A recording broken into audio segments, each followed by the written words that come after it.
Number प्रश्न ये रहा आपके स्क्रीन पे, जो कि बहुत ही बढ़िया प्रश्न है। प्रश्न कह रहा है कि बिंदु -3, +5 किस चतुर्थांश में है। तो ध्यान दीजिएगा, इसको ज्ञात करने के लिए क्या करना होता है, एक एक बातों को ध्यान दीजिएगा, इसका स्क्रीनशॉट रख लीजिएगा, क्योंकि सीधे आपके एग्जाम में एक प्रश्न यहां से बन गया। समझिए कि आपका 1 नंबर परीक्षा में आ गया। ये आपका प्रथम चतुर्थांश होता है, ये आपका द्वितीय चतुर्थांश होता है, और ये आपका तृतीय चतुर्थांश होता है, और ये आपका चतुर्थ चतुर्थांश होता है।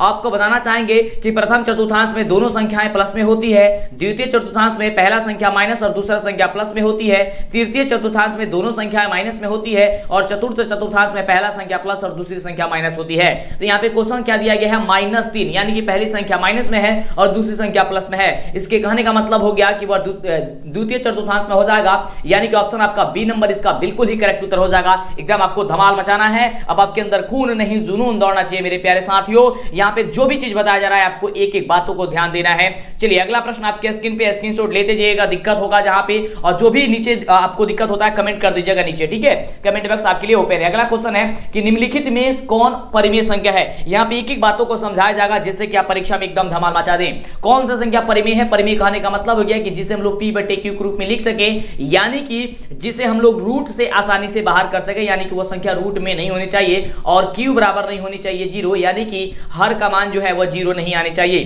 तो ध्यान से देखिए यहाँ पे कौन जो है वह रूट से बाहर हो जाएगा, तो ऑप्शन नंबर सी हो जाएगा।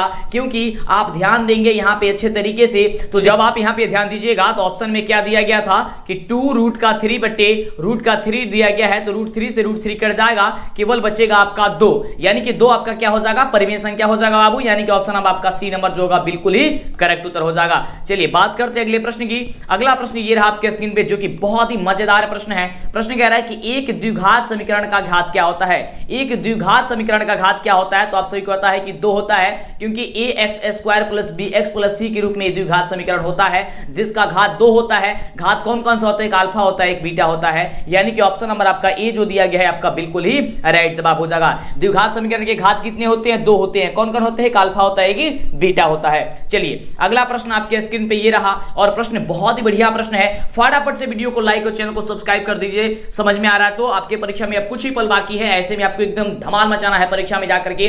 प्रश्न कह रहा है कि sin² 45 डिग्री प्लस का cos² 45 डिग्री का जो वैल्यू होता है वो वैल्यू कितना होता है, मान कितना होता है, आपको ये बताना है। तो इसको तो सॉल्व करना होगा आपको। तो ध्यान दीजिए, सबसे पहले आप पता कीजिए ये चीज कि sin 45 डिग्री का वैल्यू कितना होता है, क्योंकि यहाँ पे पूछ रहा है कि sin² 45 डिग्री प्लस का cos² 45 डिग्री, यानी कि इन दोनों वैल्यू को जब जोड़ देंगे तो हम लोग का मान आसानी से निकल करके चला आएगा। तो आप सभी को याद होगा, आप सभी को याद क्या होगा कि sin 45 डिग्री का वैल्यू होता है 1/√2 और cos 45 का भी वैल्यू होता है 1/√2, लेकिन इन दोनों में स्क्वायर है तो इसका भी हम लोग क्या करेंगे, तो स्क्वायर कर देंगे। ये स्क्वायर इसका भी कर देते हैं, तो 1/√2 का जब स्क्वायर करेंगे तो ये बचेगा 1/2, और ये भी करेंगे तो बचेगा क्या चीज, 1/2। जब इसका हम लोग एलसीएम करेंगे तो इसका क्या होगा, यहाँ पे होगा 2, इसका एलसीएम 2 होगा, और इसको हम क्या करेंगे 1 + 1 होगा यहाँ पे ऊपर, क्योंकि 2 से 2 भाग लग जाएगा तो बचेगा 1, फिर 2 से 2 भाग लग जाएगा बचेगा 1, यानी कि 1 कितना हो गया, 2 हो गया, 2/2 कट के कितना आएगा, 1 आएगा।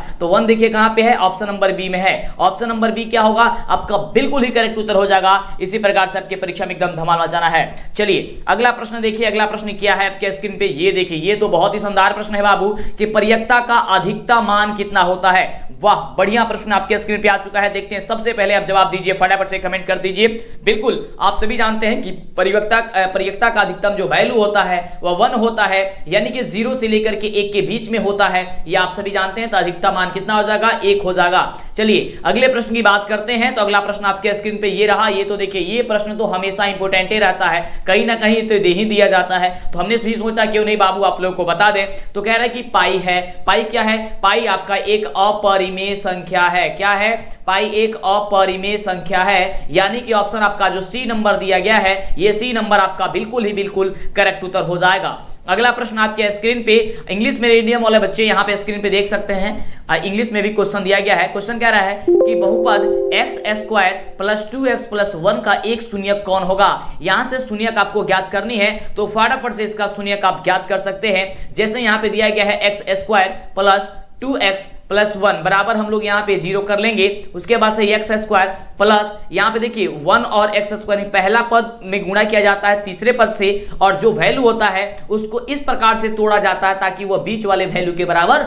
हो जाए। जैसे कि एक्स स्क्वायर में 1 से गुणा करेंगे तो हो जाएगा आपका एक्स स्क्वायर, और एक्स स्क्वायर को इतने अच्छे भागों में बांटना है, इतने अच्छे तरीके से तोड़ना है ताकि वह 2x के रूप में आ जाए। तो अगर हम ध्यान दीजिएगा, अगर यहाँ पे हम लोग x प्लस एक्स कर देते हैं तो ये 2x हो जाएगा, और x में x से गुणा करेंगे तो 1x स्क्वायर हो जाएगा। ये आप याद रखिएगा, x से गुणा करेंगे तो x स्क्वायर कहिए तो अच्छा 1 गुणे x स्क्वायर कहिए तो बातें तो एक है, बात तो एक ही आएगा क्योंकि एक्स स्क्वायर ही आ जाएगा, क्योंकि एक से गुणा करेंगे तो बात वही है, यानी कि x square plus x plus 1 बराबर हो जाएगा यहाँ पे क्या चीज 0। अब यहाँ से हम कमन लेंगे, इन दोनों में से एक कमन, इन दोनों में से एक कमन, एक्स स्क्वायर प्लस एक्स में से कमन लेंगे x, तो x प्लस बचेगा 1 और फिर प्लस, और यहां से अब क्या करेंगे हम लोग देखिए ध्यान से, x प्लस 1 में से क्या कम लेंगे 1 कम लेंगे, तो बचेगा क्या चीज x प्लस 1 बराबर क्या हो जाएगा 0।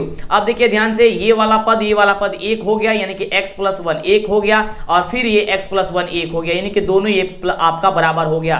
तो जब x प्लस 1 बराबर 0 होगा तो x का वैल्यू कितना होगा, तो कहेंगे कि सर माइनस का 1 होगा, तो हम भी कहेंगे कि माइनस का 1 होगा, तो ऑप्शन आपका बी नंबर होगा।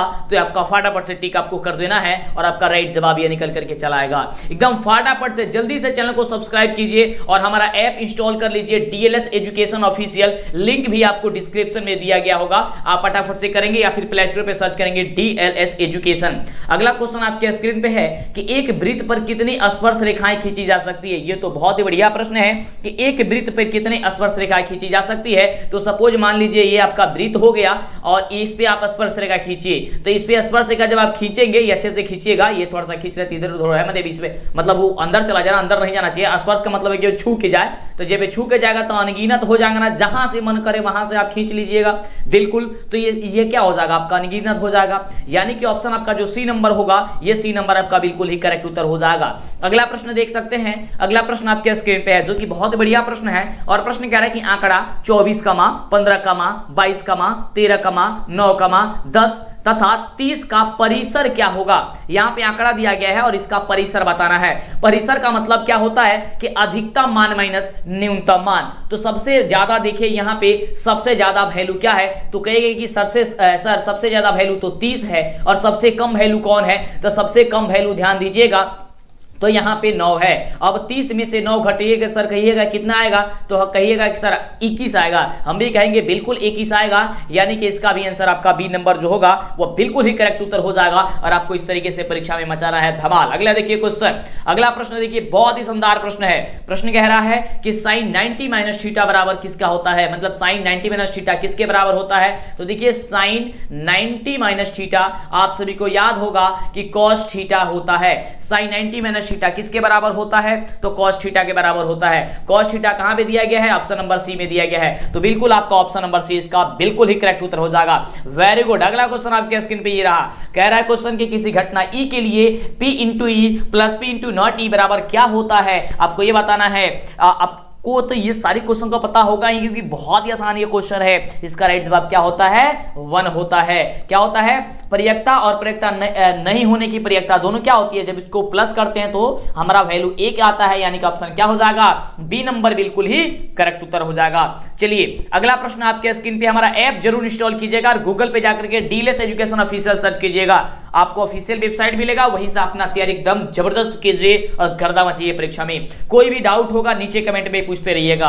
अगला प्रश्न आपके स्क्रीन पे कि 9, 10, 11, 9, 10, 11, 11, 5, 7, 6 का बहुलक क्या होगा। ठीक है, बहुलक आपको बताना है, यहाँ पे मोड बताना है कि मोड क्या होगा। द मोड ऑफ 9, 10, 11, 9, 10, 11, 11, 5, 7, 6 इज क्या होगा, यानी कि यहाँ पे सबसे ज्यादा कौन सी संख्या आई है, आपको ये बताना है। बहुलक का मतलब यही होता है कि जो सबसे ज्यादा बार आया हो, तो सबसे ज्यादा बार कौन आया है, तो कहिएगा कि सर सबसे ज्यादा बार यहाँ पे 11 दिखाई दे रहा है। हम भी कहेंगे बिल्कुल आपको 11 दिखाई दे रहा है, तो आपका बिल्कुल सही उत्तर हो जाएगा 11, यानी कि ऑप्शन आपका सी नंबर बिल्कुल ही करेक्ट उत्तर हो जाएगा। अगले प्रश्न की बात करते हैं। अगला प्रश्न आपके स्क्रीन पे ये रहा, जो कि बहुत ही बढ़िया प्रश्न है। और प्रश्न कह रहा है कि निम्नलिखित में कौन बहुपद नहीं है। यहां से आपको यह बताना है कि बहुपद नहीं है, बहुपद नहीं है आपको यह बताना है। तो ध्यान देंगे यहां पे 4 ऑप्शन जो आपको दिया गया है, इसमें से आपका जो ऑप्शन दिया गया है ऑप्शन सी नंबर, ये आपका बहुपद कदापि नहीं होगा, क्योंकि यहां पे दिया गया है 3x का पावर 5 प्लस x का पावर 1/2 प्लस 3। यहां पे 1/2 वगैरह वाला बहुपद तो होता ही नहीं है, x का पावर 5 होता ही नहीं है, तो ऑप्शन क्या हो जाएगा, सी हो जाएगा, यानी कि ये आपका बहुपद होगा ही नहीं होगा। ठीक है, ये आपका बहुपद नहीं होगा। अगला देखिए, अगला नंबर प्रश्न देखिए, बहुत ही बढ़िया प्रश्न है कि साइन 35 डिग्री बटे कॉस का 55 डिग्री का वैल्यू जो होता है वह कितना होता है। तो ध्यान दीजिएगा, बड़ा ही आसान क्वेश्चन है यार, ध्यान दीजिएगा कैसे बनाना है। इसको बनाने के लिए आपको क्या करना होता है, एक मान को चेंज करना होता है। ये आपका लघुत्तरीय में क्वेश्चन में आता है, इसलिए हम आपको यहाँ पे समझा देते हैं कैसे बनेगा, नहीं तो इसका आंसर 1 आएगा। जब भी ऐसा क्वेश्चन होगा तो 1 पे टिक कर दीजिएगा, सही हो जाएगा। देखिए ध्यान से, इसको बनाने के लिए सबसे पहले चेंज कीजिए। तो आप सभी क्या जानते हैं, एक चीज आप जानते हैं कि साइन 90 - थीटा कोस थीटा के बराबर होता है। तो आप लिख लीजिए साइन 19 - 55 डिग्री, क्योंकि 19 में से 90 में से 55 को घटाएंगे तो 35 चला आएगा। और इसी प्रकार से जो नीचे दिया गया है इसको हम छोड़ देंगे, क्योंकि किसी एक ही मान को चेंज करना है। तो cos 55 डिग्री को cos 55 डिग्री हम लोग रहने देते हैं। अब देखिए ध्यान से, साइन 90 - थीटा हमने क्या बताया था आपको अभी कि cos थीटा होता है। तो cos और थीटा, थीटा की जगह कितना, ये 55 डिग्री है, हम इसको 55 डिग्री लिख देते हैं। और नीचे क्या लिख देते हैं, cos 55 डिग्री, क्योंकि पहले से cos 55 डिग्री दिया ही गया है। तो cos 55 degree cos 55 degree cut गया, कितना बच गया 1। तो बिल्कुल आपका आंसर हो जाएगा 1, यानी ऑप्शन हो जाएगा आपका बी नंबर। अगले प्रश्न की बात करते हैं। आइए, अगला प्रश्न आपके स्क्रीन पे ये रहा। प्रश्न कह रहा है, बहुत बढ़िया प्रश्न है, कह रहा है कि एपी यानी कि समानांतर श्रेणी -3, -1/2, 2, डॉट डॉट डॉट का 11वां पद क्या होगा। ये देखिए, ये तो चुटकियों में बनता है क्वेश्चन। इसको याद करने के लिए आपको सबसे पहले क्या करना होगा, ए का वैल्यू निकाल लीजिएगा। ए का वैल्यू कितना है, -3 है। डी का वैल्यू निकाल लीजिएगा, यानी कि सार बंतर निकाल लीजिएगा।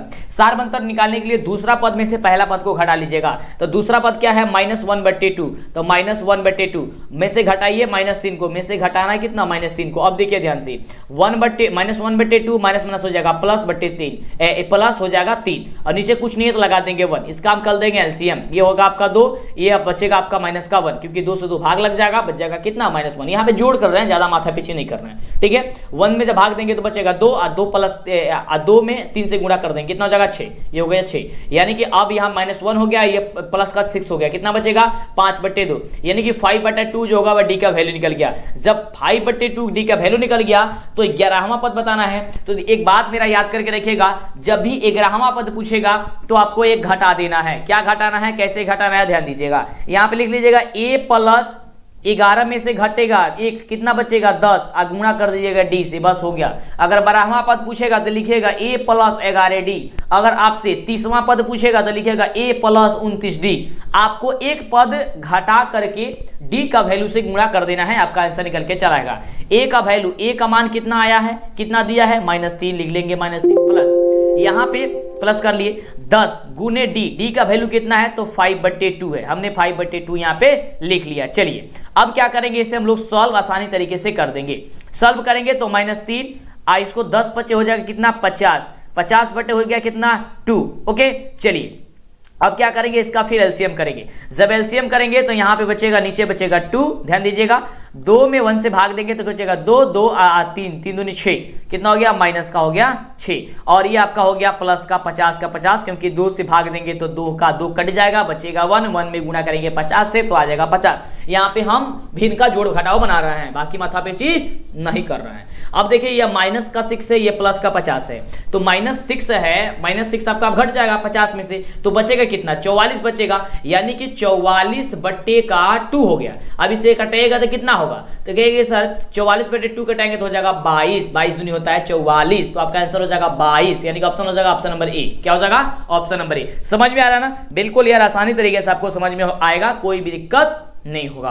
अगला देखिए, तो चैनल को अभी तक भी सब्सक्राइब नहीं किए हैं, कंजूसी मत कीजिए सब्सक्राइब करने में, फटाफट से पहले चैनल को सब्सक्राइब कीजिए और धमाना चाहिए, और लाइक तो करना है बाबू सबको। जो बच्चे लाइक करते हैं लाइक कीजिए, क्योंकि लाइक जब आप करते हैं तो मनोबल बढ़ता है, उत्साह जगता है, तब आपको और भी बेहतरीन तरीके से पढ़ाया जाता है। तो लाइक करने में कंजूसी क्यों करते हैं, फटाफट से कीजिए, दोस्तों में शेयर कीजिए, कॉल कीजिए, बोलिए उनको कि पढ़ाई शुरू हो चुकी है। यार अब नहीं पढ़ोगे तो कब पढ़ोगे। चलिए अगला क्वेश्चन, बहुपद 4x² - 4x + 1 की मूलों का गुणनफल क्या होगा। देखिए जब भी मूल का गुणनफल पूछेगा, मूलों का मतलब हो गया यहाँ पे बहुपद किस रूप में दिया गया है, आपको यह दिया गया है द्विघात बहुपद के रूप में। तो द्विघात बहुपद में क्या होता है, अल्फा बीटा होता है, यानी कि गुणनफल हो जाएगा alpha into beta. Alpha into beta बराबर एक फॉर्मूला होता है फॉर्मूला होता है c/a, ठीक है, क्या होता है c/a। तो आपको क्या करना है, अंतिम पद में से अंतिम पद बटा पहला पद कर देना है। अंतिम पद 1 है और पहला पद का गुणक क्या है, तो 4 है, तो कर देंगे 4, यानी 1/4। आंसर कहां पे, ऑप्शन कहां पे है, बी नंबर है। ऑप्शन आपका बी नंबर बिल्कुल ही करेक्ट उत्तर हो जाएगा।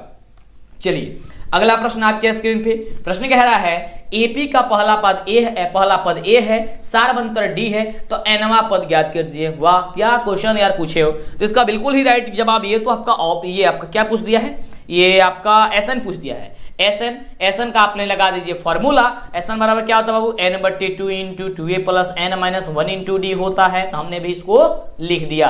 जब लिख दिया तो कहां पे ऑप्शन देखिए, मिलाइए ऑप्शन कहां पे है, ऑप्शन नंबर कहेगा सर डी नंबर में है, हम भी कहेंगे डी नंबर में है, तो लगा दीजिए फटाफट से टिक डी नंबर में। ऑप्शन आपका डी नंबर बिल्कुल ही राइट जवाब हो जाएगा। हो गया ना, बिल्कुल हो गया यार। चलिए अगले क्वेश्चन की बात करते हैं, और एकदम मचाना है धमाल इस साल। अगला क्वेश्चन आपके स्क्रीन पे, क्वेश्चन कह रहा है कि 1/√3 बराबर है, यह किसके बराबर है बाबू, 1/√3 किसके बराबर है। तो हम सभी जानते हैं कि 1/√3 होता है वह किसके बराबर होता है, वह tan 30 डिग्री के बराबर होता है। यानी कि tan 30 डिग्री कहां पे दिया गया है, तो ऑप्शन नंबर बी में दिया गया है। ऑप्शन नंबर बी जो होगा ये आपका बिल्कुल ही करेक्ट उत्तर हो जाएगा, बिल्कुल करेक्ट उत्तर हो जाएगा, तो आपका सही हो गया। अगला देखिए, ये तो आपका ऑप्शन में क्वेश्चन का ये फॉर्मूला ही पूछ दिया यार, इसलिए बोलते हैं बाबू बार बार फॉर्मूले को पढ़िए, क्योंकि फॉर्मूले से ही अधिकतर क्वेश्चन आपके एग्जाम में आएंगे। अगला क्वेश्चन कह रहा है कि अर्धगोले का संपूर्ण पृष्ठीय क्षेत्रफल क्या होता है। अर्धगोले का संपूर्ण पृष्ठीय क्षेत्रफल, ये तो हमने आपको कई बार बताया है यार कि अर्धगोले का संपूर्ण पृष्ठीय क्षेत्रफल होता है 3πr², यानी कि ऑप्शन नंबर दिया गया है बी नंबर। तो बी नंबर आपका बिल्कुल ही करेक्ट उत्तर हो जाएगा। ठीक है, चलिए अब आपके अंदर खून नहीं जुनून दौड़ना चाहिए मेरे प्यारे साथियों, एकदम मचाना है धमाल। अब सिक्का उछल चुका है, हेड भी आपका होगा और टेल भी आपका होगा। अगला क्वेश्चन कि यदि √2 cos थीटा बराबर 1 दिया गया हो तो थीटा का वैल्यू क्या होगा। तो ध्यान दीजिएगा, यहाँ पे दिया गया है 2 cos क्या दिया है, थीटा बराबर 1, यानी कि हम सभी कहेंगे कि cos थीटा बराबर क्या हो जाएगा, तो 1/√2। तो ये आप बताइए कि cos में किसका वैल्यू 1/√2 होता है। तो कहेंगे कि सर cos में cos जो है 45 डिग्री का वैल्यू 1/√2 होता है। तो यहां से cos कट गया, थीटा बराबर बचा 45 डिग्री, तो थीटा बराबर 45, तो आपका आंसर हो जाएगा 45, यानी ऑप्शन हो जाएगा बी, इसका हो जाएगा बिल्कुल ही करेक्ट उत्तर। समझ में आ रहा ना, बिल्कुल यार समझ में आएगा और मजा भी आएगा, एकदम लाजवाब धमाल कमाल का। अगला क्वेश्चन आपके स्क्रीन पे ये रहा, और प्रश्न कह रहा है, तो क्या कह रहा है कि यदि अल्फा बीटा द्विघात बहुपद f × x बराबर दिया गया है, क्या चीज दिया गया है, तो x² - 3x + 5 के मूल्य हो तो 1/α + 1/बीटा का मान क्या होगा। इसको ज्ञात करने के लिए कुछ नहीं करना है, सबसे पहले यहाँ पे अल्फा प्लस बीटा का वैल्यू लिख लेना है, अल्फा इंटू बीटा का वैल्यू लिख लेना है, यानी कि alpha plus beta, alpha into beta का वैल्यू निकाल लेना है। यानी कहने का मतलब क्या, शून्यकों का योगफल और शून्यकों का गुणनफल पहले आपको निकाल लेना है, यह आसान तरीका है। सबसे पहले शून्यकों का योगफल निकालेंगे तो -b/a होता है। तो हमने आपको एक ट्रिक बताया था कि जब भी शून्यकों का योग निकालना होगा, यानी कि अल्फा प्लस बीटा निकालना होगा, तो बीच का मान लिख लीजिएगा और नीचे में पहला का गुणांक लिख लीजिएगा, यानी कि x² का गुणांक लीजिएगा, क्या हो जाएगा 1 हो जाएगा। अगर पहला बीच वाले पद में माइनस होगा तो माइनस होगा तो प्लस कर दीजिएगा, प्लस होगा तो माइनस कर दीजिएगा। तो यहाँ पे माइनस है यानी कि केवल यहाँ पे प्लस ही रहेगा, यानी कि 3/1 हो जाएगा, यानी कि 3/1 का मतलब हो गया 3, यानी कि अल्फा प्लस बीटा का वैल्यू हो गया 3। और आपको अल्फा इंटू बीटा का वैल्यू क्या होता है c/a, यानी कि तीसरा पद बटे पहला पद, ठीक है, उसका गुणांक। तो यानी कि 5/1 5/1 5/1 कितना होता है 5, यानी हो जाएगा आपका 5। चलिए अब क्वेश्चन क्या पूछा है, अब उसको हम लोग आसानी से ज्ञात करेंगे। कह रहा है कि 1/अल्फा प्लस 1/बीटा का वैल्यू क्या होगा। तो ध्यान दीजिए अल्फा प्लस बीटा, अल्फा 1/अल्फा प्लस 1/बीटा, यहाँ इसका हम करेंगे सबसे पहले एलसीएम। जब एलसीएम करेंगे तो क्या हो जाएगा अल्फा बीटा, अल्फा से अल्फा कट जाएगा बचेगा ऊपर बीटा, बीटा से बीटा कट जाएगा बचेगा ऊपर अल्फा। अब अल्फा चाहे बीटा कहिए चाहे बीटा प्लस अल्फा कहिए, बात एक ही है, बीटा प्लस अल्फा चाहे अल्फा प्लस बीटा, एक ही बात है ना, जोड़ना है। 2 + 4 कहिए, अच्छा 4 + 2 कहिए, तो बात एक ही आएगा ना, 6 आएगा आंसर ना, बिल्कुल 6 आएगा। तो अल्फा प्लस बीटा वैल्यू क्या निकला था 3 निकला था, यानी कि 3/अल्फा इंटू बीटा कितना निकला था 5 निकला था, हो गया 5, यानी कि 3/5, यानी कि 3/5 कितना हो गया 3/5, कितना हो गया ऑप्शन नंबर आपका सी। क्या हो जाएगा बिल्कुल आपका राइट जवाब, बिल्कुल ऑप्शन नंबर सी आपका बिल्कुल ही राइट जवाब हो गया। अभी तक जो बच्चे वीडियो को लाइक और चैनल को सब्सक्राइब किया जल्दी से कीजिए, हमारा ऐप इंस्टॉल कीजिए, DLS एजुकेशन के नाम से है, आप सर्च कीजिए DLS एजुकेशन, नीचे डिस्क्रिप्शन में आपको लिंक भी दिया गया है, और हमारे वेबसाइट पे आप जरूर विजिट कीजिएगा। अगला क्वेश्चन है कि यदि द्विघात समीकरण ax² + bx + c = 0 के दोनों मूल बराबर हो तो द्विघात समीकरण का विविध कर क्या होगा। कह रहा है कि दोनों मूल बराबर होगा तब, यानी कि यहां पे क्वेश्चन पूछ रहा है डी क्या होगा अगर दोनों मूल बराबर होता है तो आप याद करके रखिएगा कि तब वह डी बराबर होता है 0। क्या होता है डी बराबर हो जाएगा 0, यानी ऑप्शन हो जाएगा आपका ए नंबर। क्या हो जाएगा ए नंबर, बिल्कुल ही राइट जवाब हो जाएगा।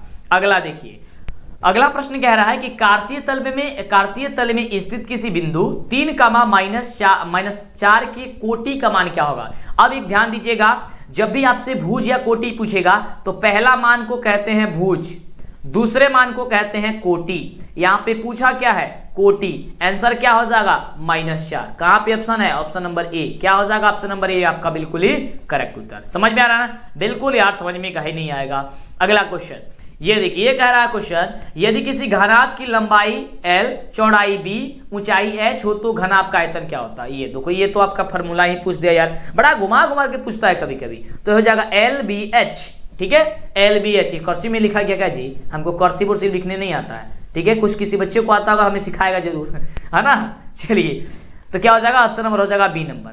अगला देखिए, अगला क्वेश्चन कह रहा है कि त्रिभुज ABC एक समकोण त्रिभुज है। कैसा त्रिभुज है, ABC एक समकोण त्रिभुज है। इस प्रकार से ये त्रिभुज आपका बन गया, ये हो गया ए, ये हो गया बी, ये हो गया आपका सी। समझ में आ रहा है ना, बिल्कुल समझ में आ रहा है। चलिए अब बात करते हैं हम लोग यहां से आगे कह रहा है कि ध्यान दीजिएगा, ये हट जाओ तुम। चलिए उसके बाद कह रहा है, तुम कैसे आ जाएगा, चलिए उसके बाद कह रहा है कि कोण B = 90 डिग्री है, यानी कि ये आपका 90 डिग्री है। उसके बाद कह रहा है कि कोण A = 40 डिग्री है, कोण ये 40 डिग्री, कितना डिग्री है बाबू 40 डिग्री है। कह रहा है कि कोण C बता दीजिए, यानी E वाला वैल्यू बता दीजिए। तो हम सभी जानते हैं कि समकोण त्रिभुज के तीनों कोणों का योगफल कितना होता है 180 डिग्री होता है, बिल्कुल। तो यानी कि कोण A प्लस कोण B प्लस कोण C बराबर 180 डिग्री, ठीक है। तो कोण A का वैल्यू कितना है तो 40 डिग्री दिया गया है, कोण B का वैल्यू कितना है तो 90 डिग्री दिया गया है, और कोण C का वैल्यू पूछ ही रहा है, तो बराबर हो जाएगा हम लोग का 180 डिग्री। अब 90 को और 40 को को 130 को बिल्कुल, चलिए 130 कोण C बराबर हो जाएगा 180 डिग्री। अब कोण C बराबर क्या होगा, पक्षांतरित कर देंगे तो 180 - 130 बचेगा क्या, 180 में से 130 घटे कितना 50। ऑप्शन क्या हो जाएगा 50। कहाँ है 50, कहाँ है गया जी, ऑप्शन नंबर डी में है। क्या हो जाएगा डी नंबर, बिल्कुल ही करेक्ट उत्तर। चलिए अगला क्वेश्चन आपके स्क्रीन पे है, प्रश्न कह रहा है कि tan 25 degree into tan 20 degree into tan 65 degree into tan 70 degree, यानी कि tan 25 degree, tan 20 degree, tan 65 degree और tan 70 डिग्री का वैल्यू क्या होगा। तो अगर सीधी सीधी से जवाब दें हम तो आपको क्या करना है, इसका जवाब तो वैसे में आपका हो जाएगा क्या चीज, कहेगा कि सर 1 होता है, आपने तो कई बार बताया। बिल्कुल ऐसे में इसका सीधा सीधा जवाब दे तो 1 होगा। तो इस तरीके के क्वेश्चन में तो आपको किसी तरह की माथापेची नहीं करनी है। आपका बिल्कुल आपका राइट जवाब आपका ऑप्शन बी हो जाएगा, 1 आता है आंसर हमेशा के लिए। चलिए आपको 2 मान को चेंज करके लाना होता है tan 90 - थीटा से, तो आप ला सकते हैं इस तरीके से, वो जानते हैं। अगला क्वेश्चन देखिए, अगला क्वेश्चन कह रहा है कि त्रिभुज ABC तथा त्रिभुज PQR में दिया गया है कि AB बट्टे PQ बराबर BC बट्टे RP, तो क्या होगा, तो क्या होगा। यहाँ पे पहले त्रिभुज बना लेते हैं, ठीक है।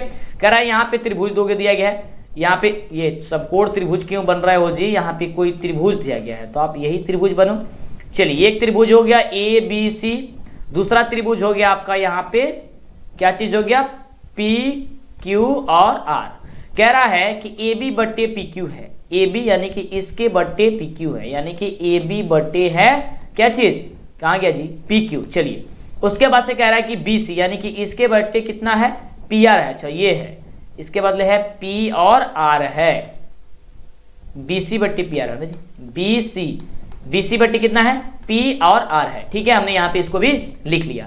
कह रहा है कि तब क्या होगा, यानी कि कौन सा कोण आपको आपस में बराबर होगा, ये आपको बताना है। तो यार तो सिंपल है यार, कि कोण जो आपका यहाँ पे कोण B जो होगा, यानी कि ये जो कोण होगा वह कोण P के बराबर हो जाएगा, ये कोण के बराबर हो जाएगा, ठीक है।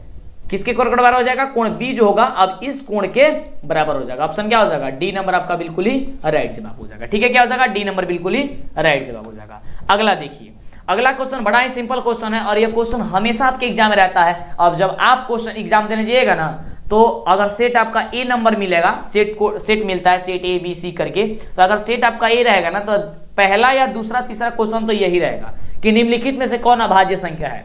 अभाज्य संख्या का मतलब ये होता है कि कौन ऐसी संख्या है जो दो संख्या मतलब कि 2 से ज्यादा संख्या से विभाज्य न हो, यानी कि न कटे, उसका गुणनखंड न निकले। तो देखिए तो ध्यान से, तो कहेंगे सर 11 है, क्योंकि 11 का अगर हम लोग गुणनखंड करते हैं या विभाज्य करते हैं 1 से और 11 से कटेगा, इसके अलावा किसी दुनिया के कोई ऐसा संख्या नहीं है जिससे कटेगा 1, ठीक है। यानी कि कौन हो जाएगा, आपका ऑप्शन हो जाएगा सी नंबर, बिल्कुल ही राइट जवाब। अगला देखिए, अगला क्वेश्चन क्या कह रहा है। अगला नंबर प्रश्न देखिए, बहुत बढ़िया प्रश्न है और यह प्रश्न आपके एग्जाम में लघुत्तरीय दीर्घोत्तरीय क्वेश्चन में पूछा जाता है, सिद्ध करने के लिए पूछा जाता है 5 नंबर में। इसको हम बता देते हैं, ध्यान दीजिएगा, काफी आसान है। क्वेश्चन कह रहा है कि 1 + cot स्क्वायर थीटा बटा 1 + tan स्क्वायर थीटा का थीटा जो होता है वो किसके बराबर होता है, ठीक है। वैसे आपको बताना चाहेंगे, इसका राइट जवाब होगा ऑप्शन नंबर डी कि cot स्क्वायर थीटा के बराबर होता है। लेकिन कैसे होता है उसे ध्यान दीजिएगा। यहाँ पे दिया गया है cot स्क्वायर थीटा बटे नीचे दिया गया है 1 + tan स्क्वायर थीटा, ठीक है। अब देखिए इसे सॉल्व कीजिए। अब इसे जब सॉल्व कीजिएगा तो 1 को 1 रहने दीजिए। cot स्क्वायर थीटा आप लोग किसके बराबर जानते हैं, आप जानते हैं कि cos स्क्वायर थीटा बटे होता है sin स्क्वायर थीटा, ठीक है, बटा नीचे।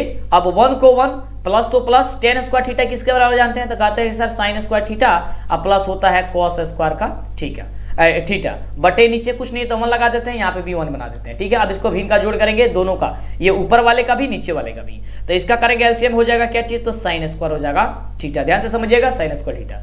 अब ये साइन से साइन कट जाए, ये साइन 1 में जब साइन से गुणा करेंगे बचेगा sin स्क्वायर, यानी कि ऊपर हो जाएगा आपका 1 से गुणा कर देंगे हो जाएगा sin स्क्वायर, ठीक है। भिन्न का जोड़ कर रहे हैं, भिन्न का जोड़ पता होगा तो बन जाएगा, ठीक है। sin स्क्वायर तो sin स्क्वायर हमने लिख दिया। अब sin स्क्वायर से sin स्क्वायर कट जाएगा, ऊपर क्या बचेगा cos स्क्वायर हो जाएगा आपका cos स्क्वायर थीटा। अब बट्टी नीचे, अब इसका भी जोड़ बनाइए, तो यहाँ पे जब आप भिन्न कीजिएगा तो हो जाएगा cos स्क्वायर, आपका हो जाएगा ये इसका cos स्क्वायर थीटा, ठीक है। चलिए अब ये 1 में भाग दीजिएगा तो बचेगा cos स्क्वायर थीटा, तो cos स्क्वायर ऊपर में 1 से गुणा कर देंगे हो जाएगा cos square theta, plus cos square से cos स्क्वायर कट जाएगा बचेगा 1 से गुणा कर देंगे sin स्क्वायर थीटा में, तो ऊपर हो जाएगा sin स्क्वायर थीटा। चलिए अब ध्यान दीजिए, अब ये भाग में हो गया, भाग में है ना, जिसको गुणा मत लेंगे, देखो ध्यान से, तो sin स्क्वायर थीटा अब प्लस cos स्क्वायर थीटा, ठीक है। या आप 1 भी लिख सकते हैं, चलिए 1 लिख करके बना देते हैं, देखिए ध्यान से 1 कर देते हैं क्योंकि इसका मान 1 होता है। देखिए sin square theta plus cos square theta क्या होता है, 1 होता है, बटा क्या हो जाएगा sin स्क्वायर थीटा।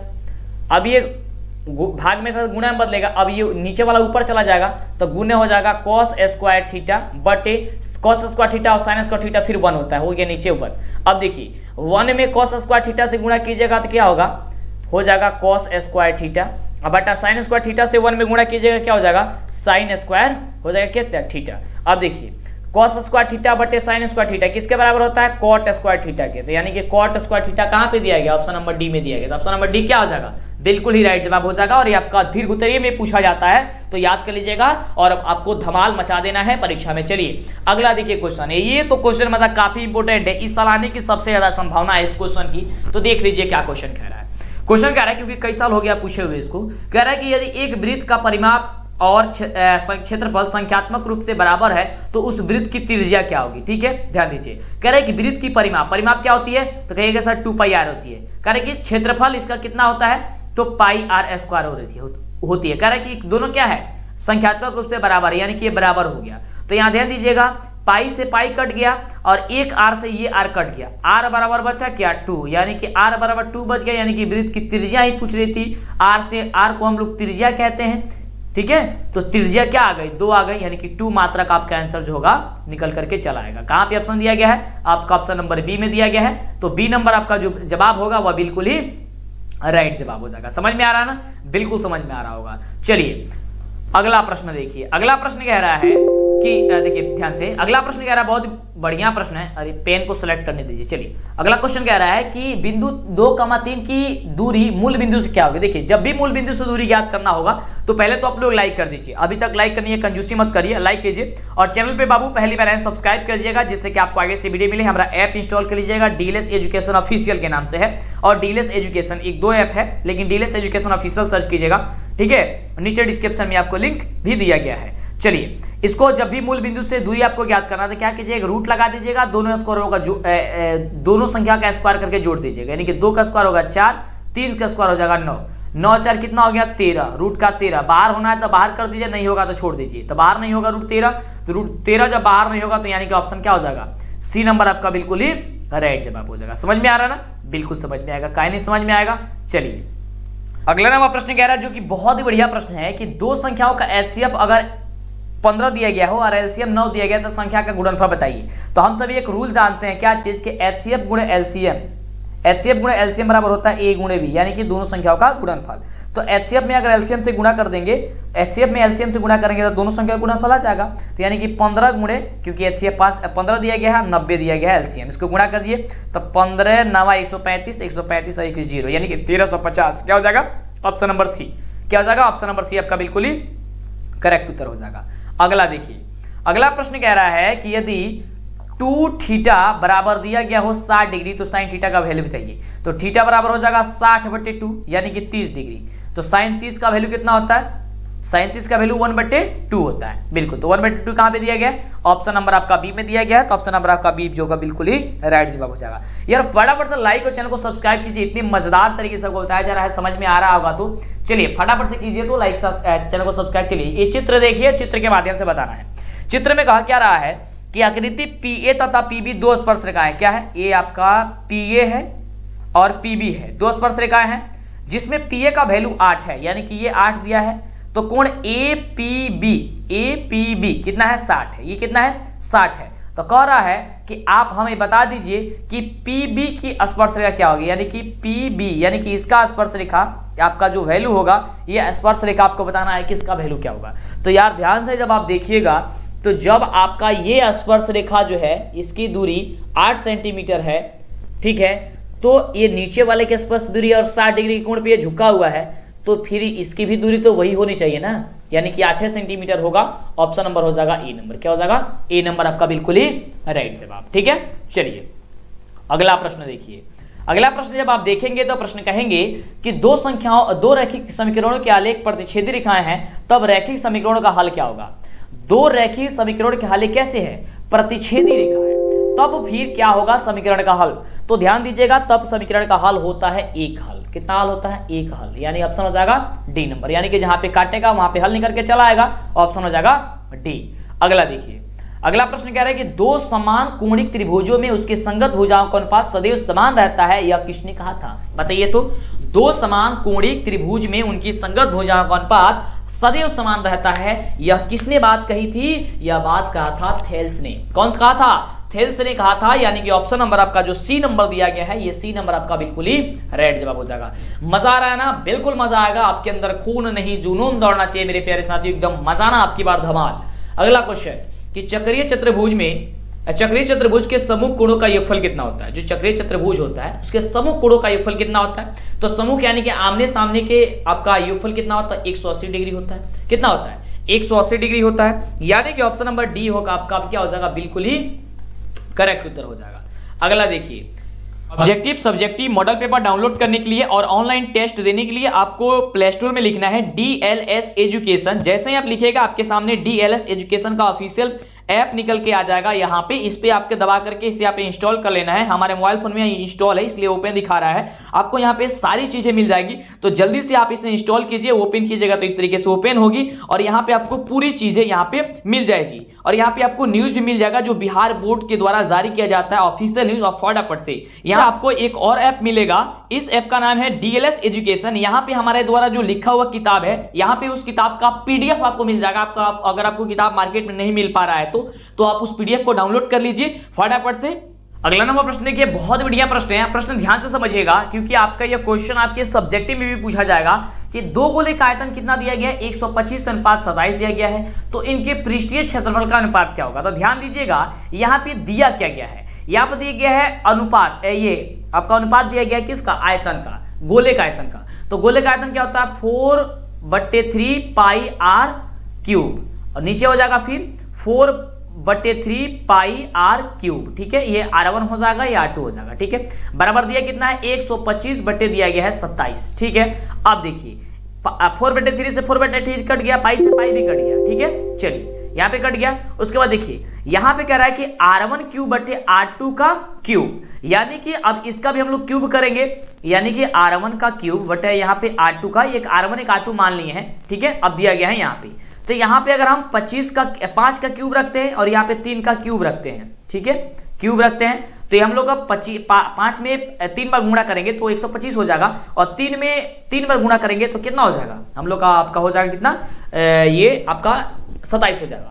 अब ये क्यूब से क्यूब कट जाएगा, यहाँ पे क्यूब से क्यूब आपका कट गया, तो R1 बराबर हो गया 5 और R2 बराबर हो गया यहाँ पे 3। अब देखिए R1 और R2 आपका निकल के चला आएगा। अब यहां से पूछ रहा है कि पृष्ठीय क्षेत्रफल का अनुपात क्या होगा? तो पृष्ठीय क्षेत्रफल क्या होता है? 4 पाई r² बट्टे हो जाएगा 4 पाई r²। यहाँ पे R1 और R2 फिर इसको कर लीजिए, 4 पाई r1² और 4 पाई r2²। ठीक है, देखिए 4 पाई से 4 पाई यहाँ पे भी कट जाएगा, यानी कि r1² बट्टे r2 का स्क्वायर। तो R1 का स्क्वायर क्या था? R1 का वैल्यू कितना निकला था? तो निकला था 5 का स्क्वायर, और नीचे R2 का वैल्यू कितना था? तो 3 का स्क्वायर। तो हो जाएगा यहाँ पे 50-25, ये हो जाएगा 3 3 9, यानी कि 25 अनुपात हो जाएगा 9। आंसर क्या हो जाएगा? 25 अनुपात 9, ऑप्शन नंबर बी। ठीक है, क्या हो जाएगा? बी आपका निकल करके चला आएगा। चलिए अगला क्वेश्चन देखिए। अगला देखिए, बहुत ही बढ़िया प्रश्न है। प्रश्न कह रहा है कि यदि cos थीटा बराबर x दिया हो तो sec थीटा का वैल्यू क्या होता है? तो cos थीटा बराबर जब x दिया गया होगा तो sec जो थीटा होगा वो बराबर हो जाएगा 1/x के, यानी कि ऑप्शन नंबर जो डी दिया गया है, ये डी नंबर आपका बिल्कुल ही करेक्ट उत्तर होगा। चलिए अगला प्रश्न है आपके स्क्रीन पे, और प्रश्न कह रहा है कि यदि त्रिभुज ABC के शीर्ष का निर्देशांक 2,4 है, B बराबर 0,6 है और C बराबर 4,-1 है, तो त्रिभुज ABC के केंद्र का निर्देशांक यानी कि G का निर्देशांक बताना है। तो क्या करना है? आप सबका पहला जोड़ करके 3 से भाग दीजिए, तो 2 आप प्लस में 0 यानी कि 2 ही होगा, और 4 कितना होगा? 6/3 कितना हो गया आपका? 2। उसी प्रकार से 4 आप प्लस 6 10, और 10 में से -1 घट जाए, कितना होगा? 9/3 कितना हो गया? यहाँ पे 9/3 कितना हो गया? 3, यानी कि 2,3 आंसर आपका हो गया। कहाँ पे दिया गया? ऑप्शन नंबर बी में दिया गया। क्या हो जाएगा आपका? बी नंबर आंसर बिल्कुल ही करेक्ट हो जाएगा। चलिए अगला देखिए प्रश्न। अगला नंबर प्रश्न देखिए, बहुत बढ़िया प्रश्न है, और यह प्रश्न आपके सब्जेक्टिव में पूछा जाता है कि n पदों वाले AP का योग अगर n² + 2n + 1 है तो इसका छठा पद बताइए। ध्यान दीजिएगा कैसे बनेगा। सबसे पहले यहाँ पे हम लोग S1 निकालेंगे, यानी कि n की जगह 1 रखेंगे। n की जगह जब 1 रखेंगे हम लोग, तो 1 का स्क्वायर प्लस 2 × 1 + 1 कितना हो जाएगा? 1 का स्क्वायर होगा 1, और 2 में गुणा करेंगे 1 से हो जाएगा आपका 2, और फिर 1, यानी कि 1 और 2 और 1 3 कितना हो जाएगा? 1 और 2 3 3 1 हो जाएगा 4 हो जाएगा, है ना। यानी कि S1 का जगह हो जाएगा 4, और S1 को हम लोग कहते हैं A1। ठीक है, अब चलिए S2 निकालेंगे। S2 यानी कि n की जगह आप 2 रखेंगे। 2 रखेंगे तो 2 का स्क्वायर कितना हो जाएगा? यहाँ पे 2 का स्क्वायर करेंगे और प्लस फिर 2 इंटू 2 करेंगे प्लस 1 करेंगे तो हो जाएगा 2 दूनी 4 और 2 दूनी 4 9 8 8 1 9 यानी ये हो गया आपका S2 बराबर होता है A1 प्लस A2। ठीक है, तो S2 का जगह निकला हम लोग का 9 9 बराबर हो जाएगा A1 का वैल्यू कितना है जी 4 प्लस हो गया A2 हो गया। अब A2 बराबर क्या हो जाएगा, ये पक्षांतरित करेंगे तो 9 में से हो जाएगा 4 यानी कि A2 की जगह हो जाएगा यहाँ पे 5। ठीक है, 5 4 9। ठीक है, A2 के जगह का 5। अब हम लोग का A1 का भी वैल्यू पता चल गया, A1 का वैल्यू 4 और A2 का भी वैल्यू पता चल गया हम लोग का 5। तो यहाँ से D निकाल लेंगे, दूसरा पद में से पहला पद, तो दूसरा पद 5 है और पहला पद 1 है 4, निकल के कितना 1। अब जब हम लोग का यहाँ पे 1 निकल गया D, तो हम लोग आसानी से छठा पद निकालेंगे। छठा पद बराबर होता है A plus n minus 1 into D, ये फॉर्मूला होता है। या फिर आप लिख सकते हैं 6 अगर पूछ रहा है तो 5 इंटू डी लिख सकते हैं। ठीक है, आप a के घटा करके d से गुणा कर दीजिएगा। अगर 10वां पद पूछेगा तो a प्लस 9d, 30वां पद पूछेगा तो a प्लस 29d और 31वां पद पूछेगा तो a प्लस 30d। ठीक है, माने a के घटा करके d से गुणा करके a जोड़ दीजिएगा। a का वैल्यू निकला 4 और प्लस 5, d का वैल्यू कितना निकला 1, जोड़ दीजिए यहाँ पे गुणा करके। तो 4 और 5 कितना हो गया, 5 में 1 से गुणा करें 5 5 4 9, इसका होगा आंसर 9 कहीं ऑप्शन है नहीं है जी, तो इसका आंसर 9 होगा। आप ध्यान दीजिएगा 9 होगा, इसका आंसर 9 होगा। ठीक है, ऑप्शन शायद गलती दे दिया यार, हमारे हिसाब से तो ऐसा 9 ही होना चाहिए इसका आंसर। ठीक है, चलिए आगे बात करते हैं अगले क्वेश्चन की। अगला प्रश्न कह रहा है कि दो समरूप त्रिभुजों की भुजाएं अगर 3:5 है अनुपात में है तो उसके क्षेत्रफलों का अनुपात क्या होगा। तो ये देखिए काफी सिंपल है, इसको क्या कर दीजिए, दोनों का स्क्वायर कर दीजिए। 3 का स्क्वायर करेंगे क्या होगा 9, अब 5 का स्क्वायर करेंगे क्या होगा 25, यानी कि 9:25 आंसर आ जाएगा। ऑप्शन क्या हो जाएगा, सी नंबर हो जाएगा। ठीक है, चलिए आगे बात करते हैं अगला क्वेश्चन की। अगला प्रश्न देखिए बहुत बढ़िया प्रश्न है, फटाफट से लाइक और चैनल को सब्सक्राइब कर दीजिए, दोस्तों में शेयर कीजिए। अभी तक नहीं किया है तो कंजूसी इसमें मत कीजिए आप लोग। चलिए, तो क्वेश्चन हम लोग का क्या कर रहा है कि 4, -1 और दो बिंदु दिया गया है, 4, -1 और एक दिया है 2, 3 के बीच की दूरी ज्ञात कीजिए। अब दूरी ज्ञात करने के लिए हम लोग को क्या करना होता है, ध्यान दीजिए, दूरी ज्ञात करने के लिए हम लोग को यही करना होता है कि x2 - x1 का whole square plus y2 - y1 का होल स्क्वायर हमको ज्ञात करना होता है रूट में। तो ये x1 y1 x2 y2 यानी कि 2 में से -4 को घटाएंगे, 2 में से 4 को घटाएंगे। ठीक है, इसका स्क्वायर करेंगे प्लस यहाँ पे 3 में से घटाएंगे हम लोग को 1 को, तो 1 अब घटाएंगे तो ये प्लस में हो जाएगा क्योंकि ये माइनस में पहले से ही है। इसका स्क्वायर करेंगे। अब देखिए ध्यान से, यहाँ पे 2 को जब यहाँ पे घटाएंगे प्लस में, ये माइनस में है तो -2 आएगा, -2 का स्क्वायर करेंगे हो जाएगा कितना 4, अब प्लस ये 3 और 1 4 का स्क्वायर कितना हो जाएगा 6 का 16। अब चलिए ये हो जाएगा रूट का कितना 20 हो गया। जब ये रूट का 20 हो गया तो रूट को 20 से जब हम लोग निकालेंगे तो हम लोग का आंसर क्या हो जाएगा, बिल्कुल ये आपका आंसर हो जाएगा ऑप्शन नंबर डी। क्या हो जाएगा 2√5 हम लोग लिख सकते हैं। ठीक है, 2√5 लिख सकते हैं, है ना। 5 दूनी 10 आपका आंसर आपका लिखा जाएगा कितना, आपका 5 दूनी 10 और 10 दूनी 20। ठीक है, क्या हो जाएगा आपका आंसर हो जाएगा डी नंबर। ओके, चलिए √20 को जब आप लिखेगा तो 2 × 5 लिखेगा ना, तो 2 रूट में से ये 2 बाहर हो जाएगा, 5 अंदर ही रह जाएगा, यानी कि 2√5 हो जाएगा। ऑप्शन क्या हो जाएगा डी नंबर आपका बिल्कुल ही राइट जवाब हो जाएगा। ठीक है, चलिए आगे बात करते हैं अगले क्वेश्चन की। अगला क्वेश्चन बहुत ही बढ़िया प्रश्न है और देख सकते हैं प्रश्न हम सभी क्या कह रहा है। प्रश्न है कि समीकरण 2√2y² + 5y + √2 का विविध क्या होगा, यानी कि डी का वैल्यू क्या होगा, विवेचक बताना है। तो b² - 4ac होता है। ठीक है, तो b² यानी कि 5 का स्क्वायर होगा 25 -4 × ac, a का वैल्यू कितना है 2√2 और गुणे c का रूट कितना माने 2। अब देखिए यहाँ पे यह आपका क्या बचा था 25, तो 25 का 25 होता है -4ac, 4 और गुणे यहाँ पे देखिए 2 को रूट है, या रूट है और ये रूट है, तो 2 रूट में से एक रूट बचे, मतलब कि रूट खत्म होगा, केवल 2 बचेगा, तो 2 और 2 दूनी 4। ठीक है, × 4। अब देखिए 25 और -4 × 16, अब 25 में से 16 यहाँ पे, यानी कि 25 में से माइनस चला जाएगा 16, तो आपका जो आंसर निकल के आएगा वो क्या आएगा 9। ठीक है, 9 और 16 कितना होता है 25 होता है। आपका आंसर क्या हो जाएगा 9, यानी कि ऑप्शन हो जाएगा आपका ए नंबर। ओके, चलिए अगला देखिए। अगला बहुत बढ़िया प्रश्न है। प्रश्न कह रहा है कि बिंदु 3,4 और -3,8 को मिलाने वाले रेखाखंड के मध्य बिंदु का नियामक ज्ञात कीजिए, यानी निर्देशांक ज्ञात कीजिए। तो इसको ज्ञात करना तो काफी इजी होता है, ये काफी चुटकियों में बनेगा। इसमें का पहला देखिए ध्यान से, इसमें का पहला और इसमें का पहला जोड़ करके 2 से भाग दीजिए, तो ये 3 है और -3 है, तो 0 हो जाएगा। 0/2 से भाग दीजिए 0 होगा। ये 4 है और ये 8 है, ये इन दोनों को जोड़ के 2 से भाग दीजिए, 4 है 8 12, 12 में 2 से भाग दीजिए हो जाएगा 6, यानी कि 0,6 आपका आंसर हो जाएगा ऑप्शन नंबर डी। क्या हो जाएगा ऑप्शन नंबर जो आपका डी दिया गया है, ये डी नंबर आपका बिल्कुल ही करेक्ट उत्तर हो जाएगा। अगला देखिए 46 नंबर प्रश्न कह रहा है कि एक मीनार का उन्नयन कोण उसके पाद से 21 मीटर की दूरी पर 30 डिग्री हो तो मीनार की ऊंचाई ज्ञात कीजिए। ध्यान दीजिएगा, ये आपका मीनार हो गया, समझिए, ठीक है, ए बी सी। कह रहा है कि 21 मीटर दूरी पे, ये 21 मीटर दूरी पे है और 30 डिग्री का ये कोण बनाता है, 30 डिग्री कोण बनाता है। तो कह रहा है मीनार को चाहिए कि ए बी बताना है, ठीक है। यानी कि 10 से हम लोग निकालेंगे इसको, तो 10 30 डिग्री बराबर क्या होगा, ए बी बट्टे होगा हम लोग का बी सी, ठीक है। 10 30 बराबर होता है √3 बट्टे 1/√3, ठीक है, बराबर हो जाएगा ए बी बट्टे हो जाएगा हम लोग का बी सी। बी सी का वैल्यू कितना, 21 है। अब 3 गुणा कीजिए, ए बी में 3 से √3 से गुणा कीजिएगा, हो जाएगा √3ab, ओके, बराबर हो जाएगा 1 में 21 से गुणा कीजिएगा, हो जाएगा 21। ए बी बराबर अब क्या हो जाएगा 21/√3। अब इसको हम लोग क्या करेंगे, परिमीकरण करेंगे, क्योंकि रूट नीचे नहीं रहता है। तो परिमीकरण जब करेंगे तो यहाँ पे हम लोग का क्या हो जाएगा, देखिए 21 गुणे √3 का यहाँ पे हो जाएगा 3 गुणे 3, ठीक है, यहाँ पे हो जाएगा √3। चलिए अब समय √3 से गुणा कर दीजिए। अब देखिए यहाँ से एक √3, यहाँ पे आपका 2 रूट हो गया, तो यहाँ पे हो गया आपका क्या चीज 21 √3 बट्टे हो गया यहाँ पे 3, तो 7 3 21, यानी कि 7√3 क्या पे दिया गया है, ऑप्शन नंबर सी। क्या पे दिया है, ऑप्शन नंबर सी में दिया गया है, ऑप्शन आपका सी नंबर बिल्कुल ही राइट जवाब हो गया, ठीक है। चलिए कुछ नहीं करना, देखिए 10 30 दिया गया है तो ए बी बट्टे बी सी होता है, 10 30 का वैल्यू होता है 1/√3, ए बी बट्टे हो जाएगा कितना 21, 3 गुणा किया हमने, 3√ab बराबर हो गया 21, और 21 बटे जब √3 हो गया तो रूट को हम लोग क्या किया, परिमीकरण कर दिया। परिमीकरण करने के लिए उसी संख्या से ऊपर नीचे दोनों में गुणा करना होता है, तो √3 से ऊपर भी गुणा कर दिए, √3 से नीचे भी गुणा कर दिए।